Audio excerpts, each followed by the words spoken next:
Just gonna get started. So yes, my colleagues and I today from the IEEFA will try to give an overview of the potential for coal in three markets: Vietnam, Bangladesh, Pakistan, and to see how that can help with the Indonesian coal exports going forward. Oh, I can. Okay, so just a quick word about IEEFA, our organization. So we are a US-based think tank that focus on research of energy markets, trends, and policies. Our main mission is to facilitate the transition to a diverse and sustainable, profitable energy economy. We are funded by global philanthropic organizations and individuals. So our research and our work is free of business interest. I'm based in Hanoi, mostly cover the power sector, while my colleague Guy is more an expert in the coal field, and Simon who covers the Pakistan, Bangladesh power and energy sector. Last month, my colleague Guy already gave some background data on the exports of coal of Indonesia, how it went down by 16% year on year from January to August, and how the plummeting demand was from China and India, your key markets. And we are trying today to answer whether potential demand growth from markets such as Vietnam, Bangladesh, and Pakistan could help offset or partially or fully this falling demand from your main destinations, markets so far. So I'm going to give a bit of a prospects for the Vietnam coal market. So according to Indonesian public data, coal exports to Vietnam in the first 8 months of this year rose sevenfold to 5 million tons. And we assume this excludes lignite. According to data from our side, from the Vietnam customs data, the import of coal from Indonesia reached around 12 million tons in the first 8 months, which includes all kind of coal, and that was 20% jump year on year compared to 2019. For Vietnam, the major consumer of coal is the power sector, which consumes around 70% of the annual coal locally. And with the current capacity of coal-fired plants of 20 gigawatts, that comes to around 50 to 52 million tons of coal per year. That was the figure for last year, 2019, and probably will stay the same for 2020. And according to our research, our estimates are cautious estimate is that in the next 5 years until 2024, around 8.5 gigawatts of coal-fired power capacity will come online gradually in the next 5 years, which will generate in an additional demand of 62 million tons of coal. And whether this is an opportunity for Indonesia or not, just to point out that Indonesia's market share is around 30% so far and declining this year versus Australia's, which has steadily risen to 35% this year. This is some some graphics on Vietnam upcoming, existing and upcoming coal power capacity and the corresponding coal demand. As of now, the existing capacity is 20 gigawatts, and our cautious estimate is that it will gradually add up to 8.5 gigawatt of coal-fired power plants in the next 5 years, incrementally. Anything after 2025, it's a bit hard to predict because those are plants that have not yet begun construction now, and we expect these will face financing challenges as well as other regulatory and market structure challenges here in Vietnam. This capacity translates to around 52 million tons of coal demand this year, rising gradually to around 72 million tons by 2024.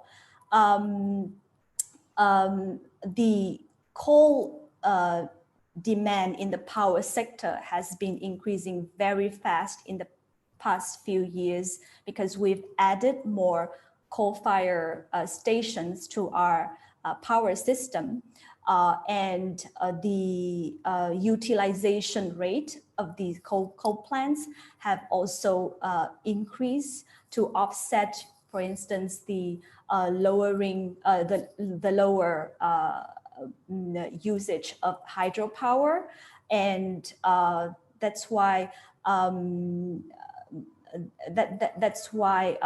for instance, last year, the 2019 total coal consumption in the power sector was around 52 million tons. And this year, even though the demand growth has been slower than expected because hydropower became less reliable, we had to mobilize more coal power plants. But because of the lower than expected demand growth because of COVID, we expect the same amount of coal consumption, around 52 or 53 millions.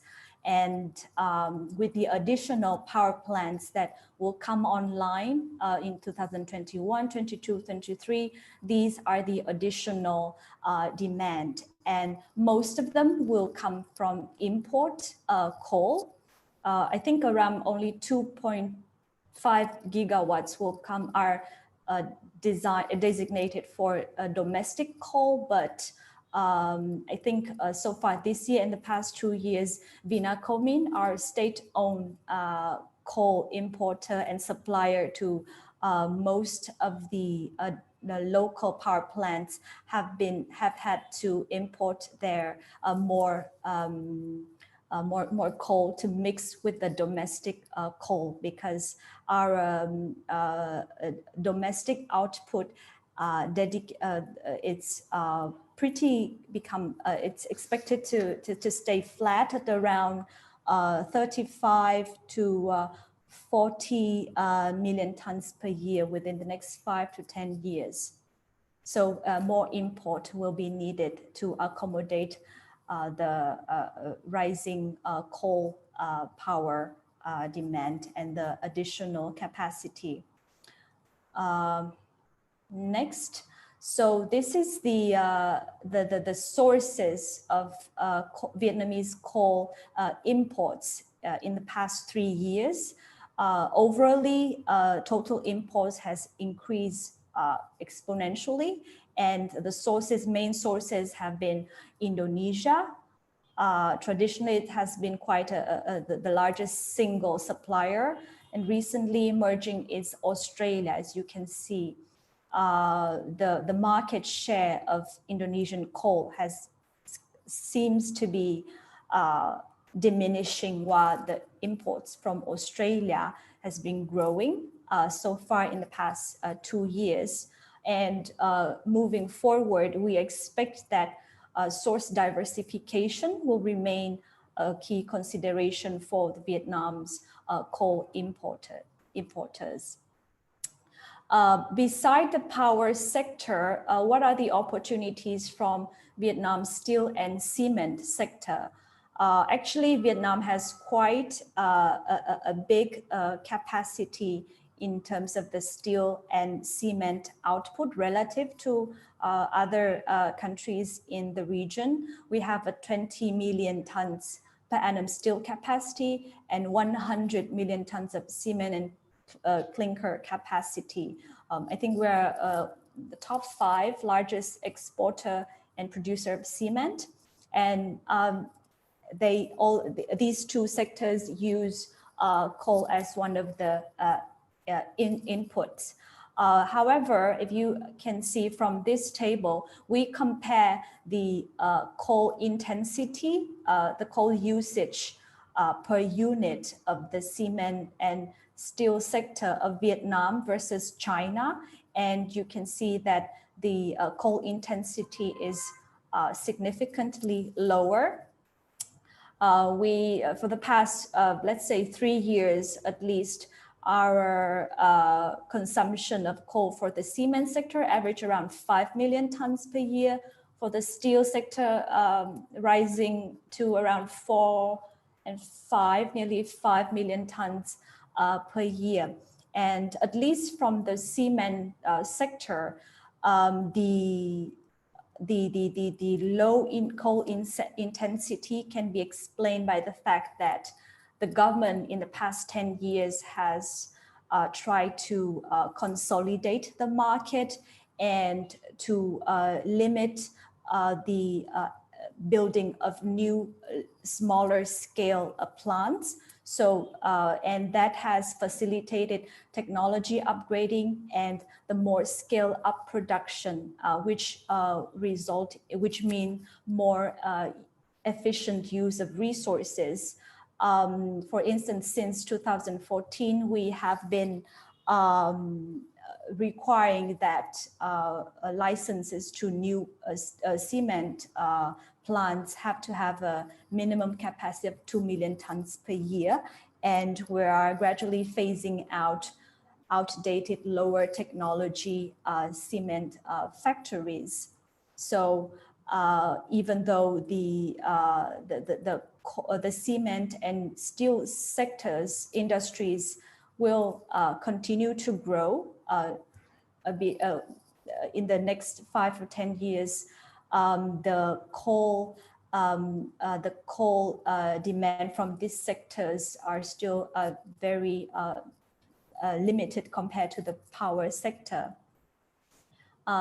Yes, and so this is actually the key message from my presentation is that the power sector will remain the largest coal user, and the additional demand, as I've explained in previous slides, may go additional like up to 21 million tons in 2024. Here, the steel and cement sector,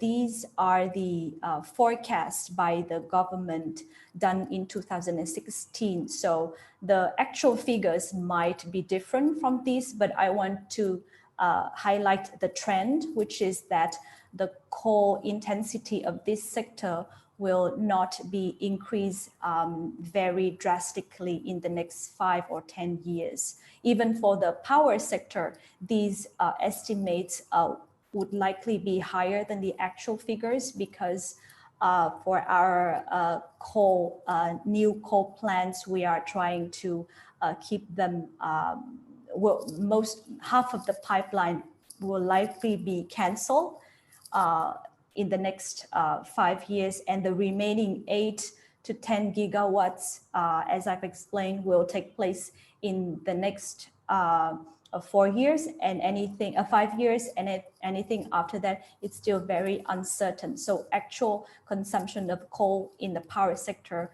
might be 10 to 20% less than this forecast in the previous coal master plan.